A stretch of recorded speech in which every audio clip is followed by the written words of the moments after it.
Em nome do Pai, do Filho e do Espírito Santo. Amém. Que nosso Senhor Jesus Cristo e Nossa Senhora possam suprir as deficiências na minha exposição. Então, meus caros, a quinta aula do curso de Teologia Cético-Mística. Para quem não está acompanhando o curso, deixei aqui na descrição aqui embaixo. Acho que dá para colocar playlist aqui no card. Então, cliquem e acompanhem aí embaixo. Já falei na primeira aula introdutória, falei da obrigação de se tornar santo. Na segunda, os meios de santificação. Na terceira, da meditação. E na quarta, do exame de consciência. Agora, depois dessa introdução, falaremos das 3 vias que constituem os principais eixos deste curso. Meu plano é dividi-lo em via purgativa, via iluminativa e via unitiva. No caso, na via purgativa falaremos dos 7 pecados capitais e como combatê-los. Na via iluminativa, das 7 virtudes, as 4 morais e as 3 teologais. E na via unitiva falaremos dos dons do Espírito Santo. Então farei uma introdução aqui geral sobre essas 3 vias com o nosso já conhecido Adolphe Tanqueray, no compêndio de Teologia Ascética e Mística. Então, as 3 vias, já disse anteriormente, é uma divisão muito comum na igreja, a mais difundida em toda a história.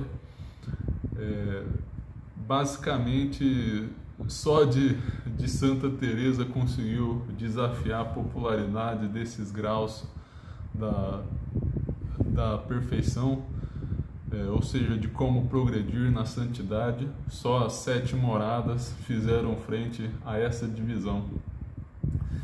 Essa divisão, apesar desse nome, via purgativa, iluminativa e unitiva, pode ser reduzida a uma divisão, com todo respeito, genérica, se é que é ofensivo isso, né? Mas basicamente poderíamos dizer que se trata da via dos iniciantes, dos progredidos e dos que estão próximos da perfeição. Então é como se fosse o início, meio e fim da vida espiritual. Então também é por isso que esta divisão se tornou muito popular na história da igreja. E Tanqueray tentará fundamentar essas 3 vias em vários lugares teológicos, como na Sagrada Escritura e Tradição.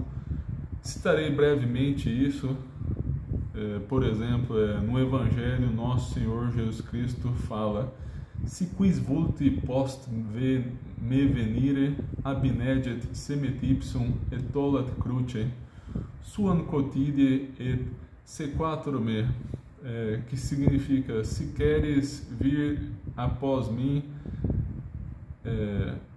negue a si mesmo, tome sua cruz cotidiana e siga-me. Está em Lucas 9, versículo 23. Então, há uma divisão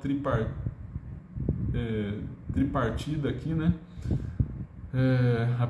Na primeira etapa, negar a si mesmo seria a via purgativa. Tomar a sua cruz já seria dos progredidos, que já tem alguma vivência da virtude. E por fim, siga-me, sequatur-me, que seria aqueles que já estão próximos de Jesus. Tem outras fontes aqui, como São Paulo, mas não é tão importante aí, né?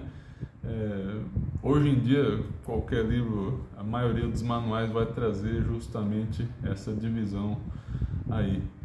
Contudo, uma observação feita pelo Tanqueray e também por inúmeros outros autores de vida espiritual que é uma coisa que falta muito em nossos dias, que é a prudência. Saber analisar o caso concreto, porque a prudência tem disso, né? Fazer essa movimentação da regra universal para a particular. Então, analisar o estado de vida da pessoa, a situação em que se encontra, toda a sua história, porque a partir disso se fará um plano de como ela poderá se desenvolver. Então, muitas vezes são sugeridas práticas de mortificação e as pessoas não entendem, né? Vou dar um exemplo aqui. Por exemplo, São Luís de Gonzaga só olhou para o rosto de uma única mulher na vida, e São Francisco de Assis, como consta na legenda franciscana, nas fontes franciscanas, melhor dizendo, só olhou para duas mulheres em sua vida, no rosto de duas mulheres.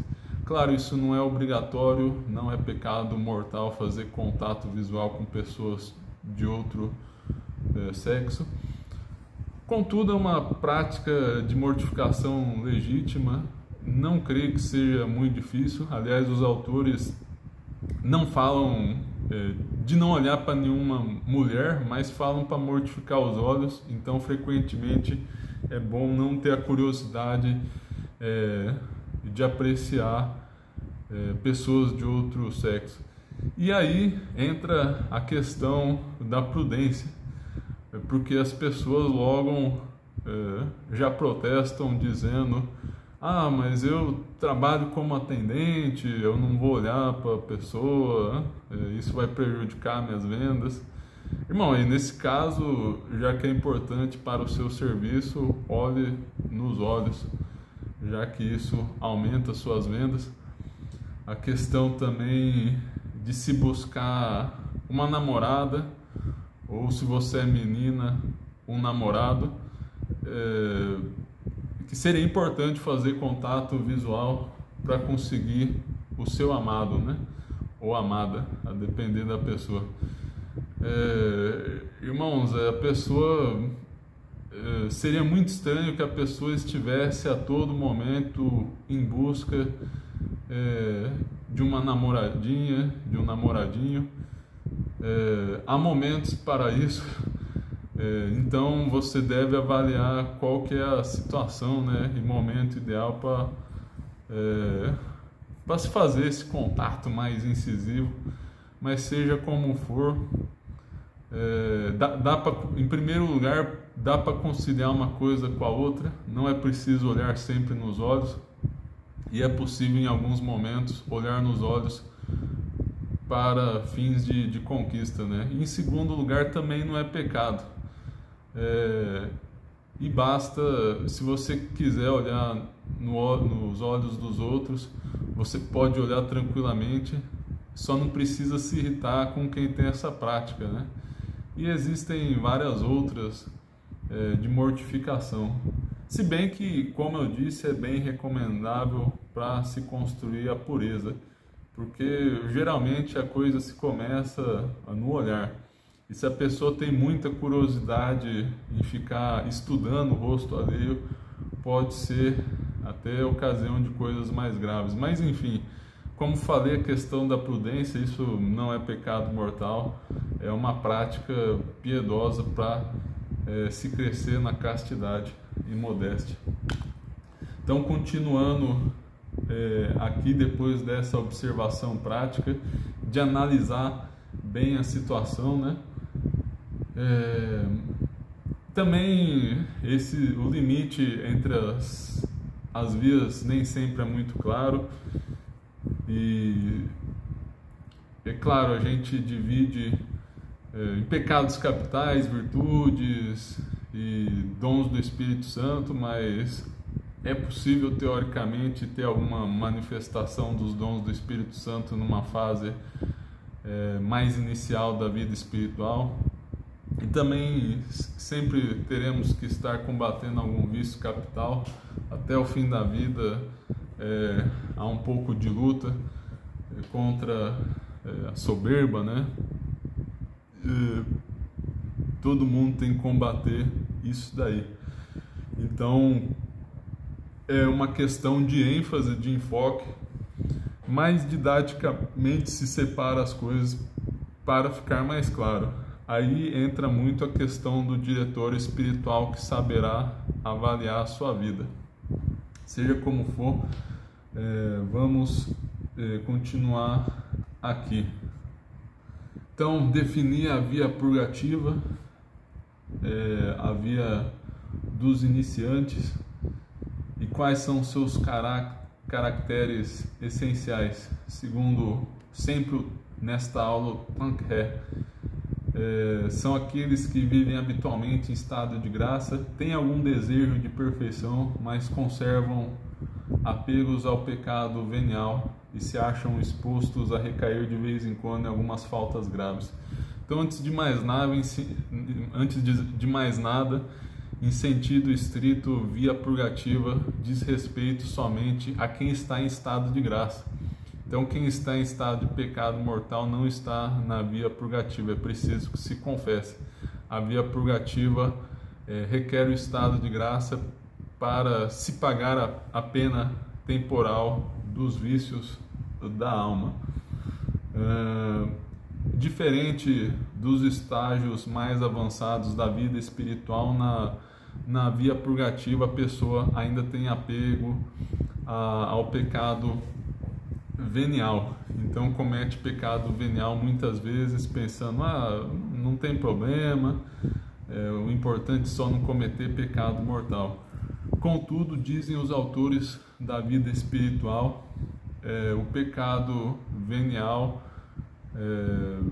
é pior do que todos os males do universo. Então seria preferível, aliás, há santos que dizem explicitamente, eu lembro de um agora, São Maximiliano Maria Kolbe, dizer que é preferível morrer a cometer um pecado venial.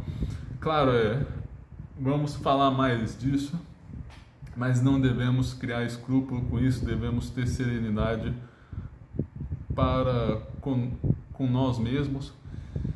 E claro, se acontecer o pecado venial, aceitar, né? Diz um documento da igreja, a não ser por graça especial, todos cometem pecado venial, né? Uma graça singular.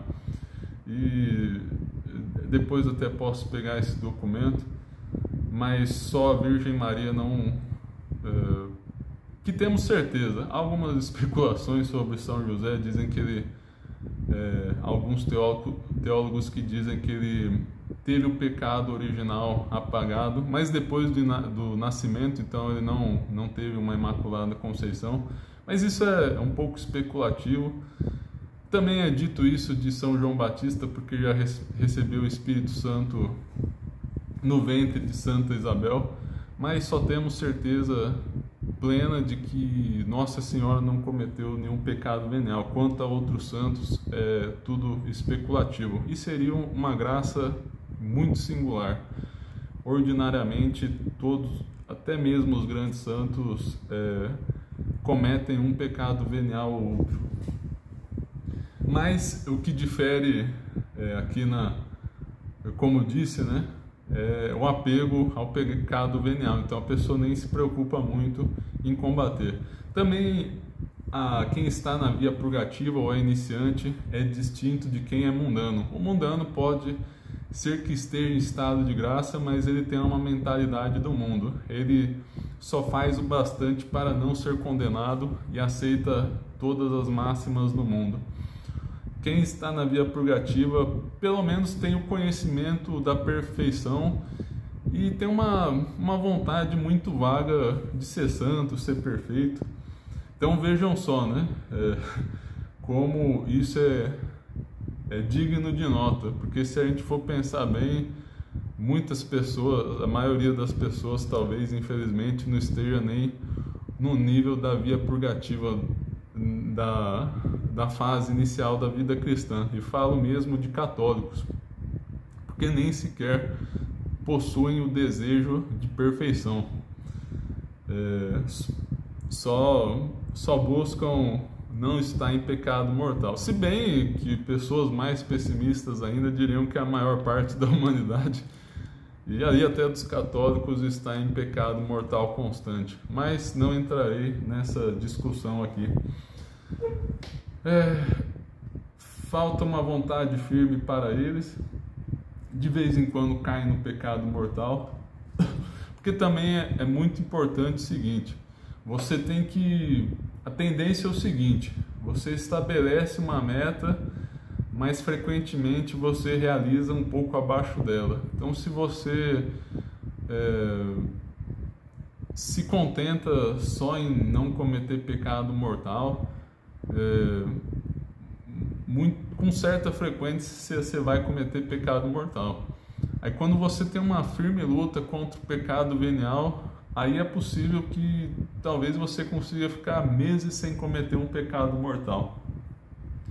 Então, sempre ter metas acima do que você pode realmente, né? Porque a tendência é cumprir a menos.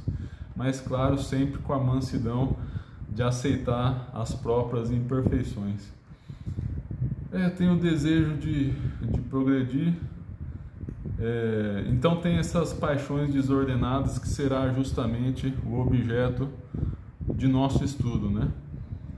As diversas categorias que o Tonghe enumera: almas inocentes, ele diz crianças, jovens e donzelas. Então seriam pessoas que não têm conhecimento de algo mais elevado, rezam ali na deles, fogem do pecado mortal por uma graça de Deus, mas não têm um conhecimento mais profundo de como progredir. Às vezes não possuem uma catequese muito profunda e não progridem muito na via purgativa. Em segundo lugar, os convertidos: a pessoa comete muitos pecados mortais na vida, às vezes até pratica apostasia, depois volta à Santa Igreja, pela graça de Deus.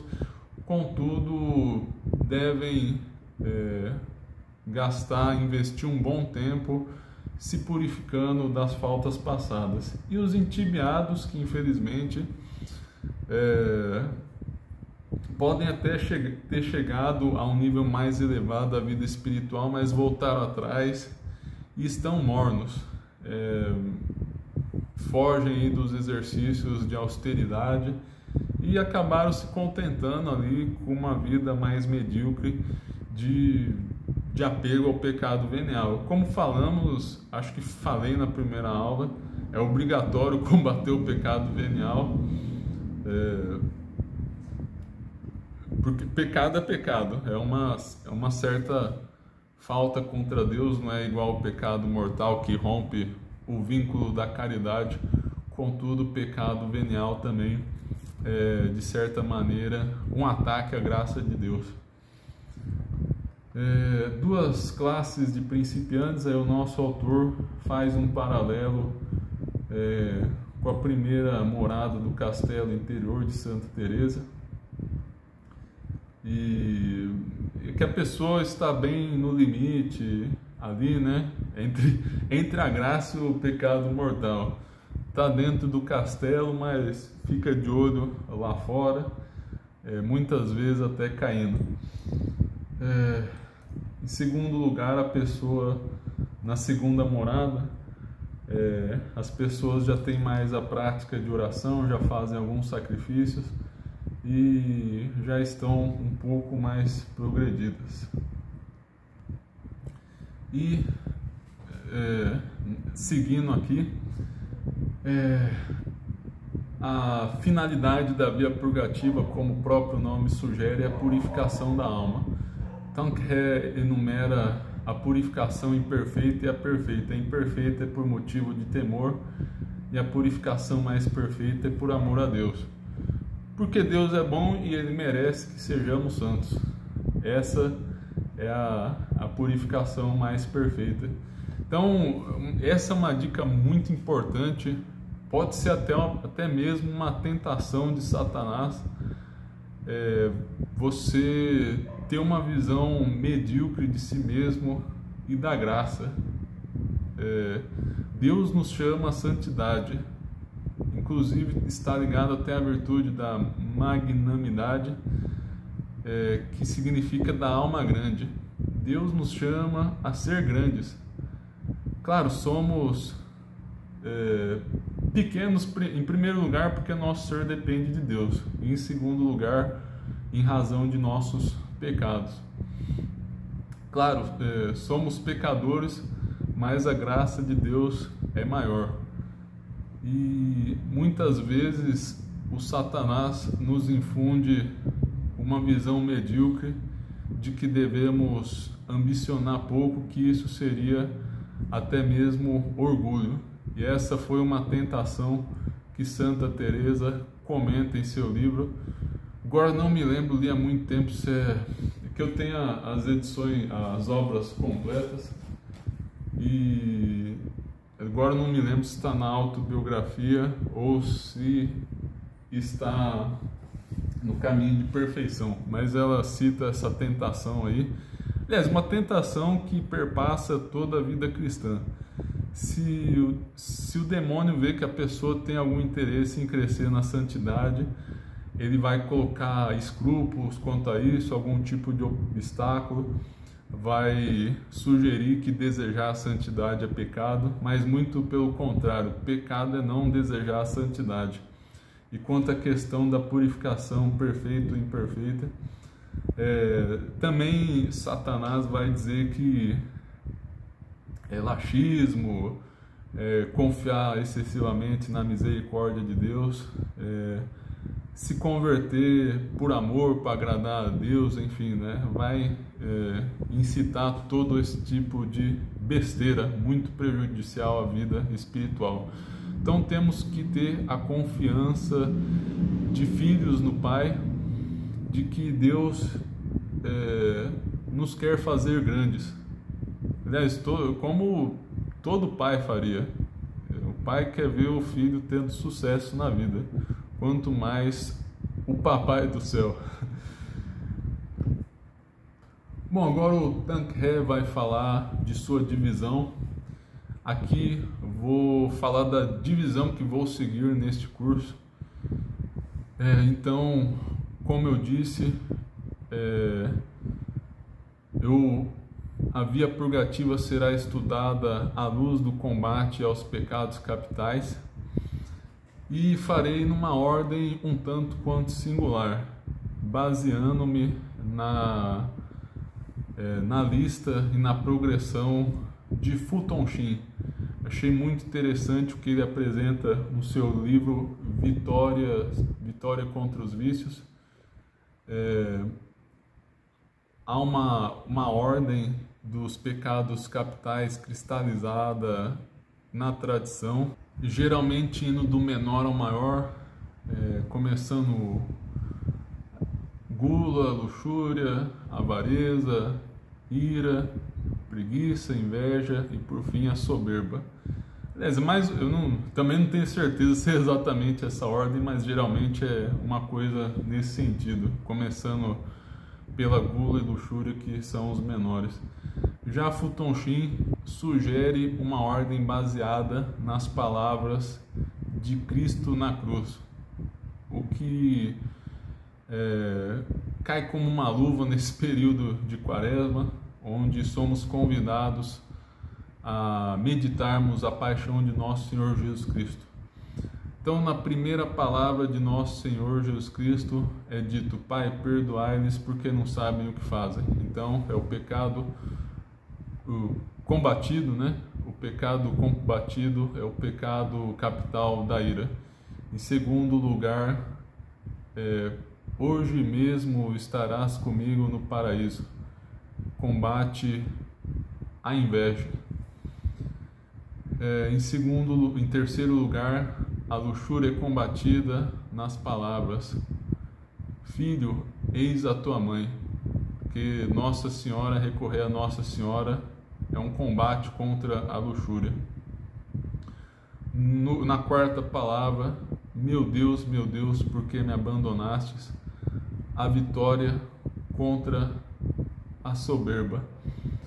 Em quinto lugar, a palavra tenho sede. a vitória contra a gula. A sexta palavra, está consumado, a vitória contra a preguiça. E por fim, Pai, em tuas mãos entrego o meu espírito, a vitória contra a avareza.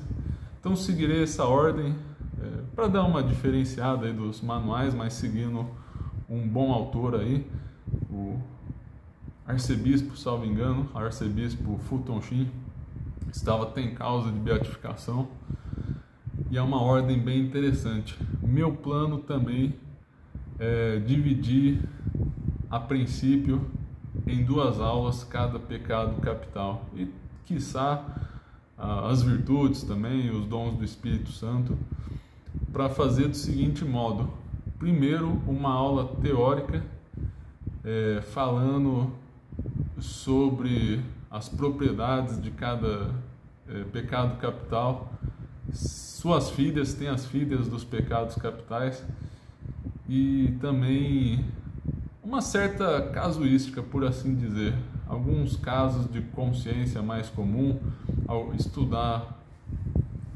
alguns casos para nos inteirarmos de cada vício capital e como combatê-lo, claro. Já na segunda aula, tenho a pretensão de trazer uma meditação baseada nos métodos que vimos, principalmente no de Santo Inácio, mas pegando alguma coisa do Instituto de São Sulpício, aprender a meditar para combater os vícios, e talvez um pouco do exame de consciência, mas num sentido mais espiritual, não o exame de consciência próprio da confissão, mas aquele onde você busca combater seus vícios mais profundos e crescer nas virtudes. Então é isto, meus caros, muito obrigado pela paciência, peço que rezem por mim e se inscrevam no canal, vejam os links aí embaixo, entrem em nossas páginas, e que mais? Então é isso, né? Curtam, compartilhem o vídeo e principalmente rezem por mim. E muito obrigado. Agradecer a Deus pela oportunidade dessa aula. Em nome do Pai, do Filho e do Espírito Santo. Amém.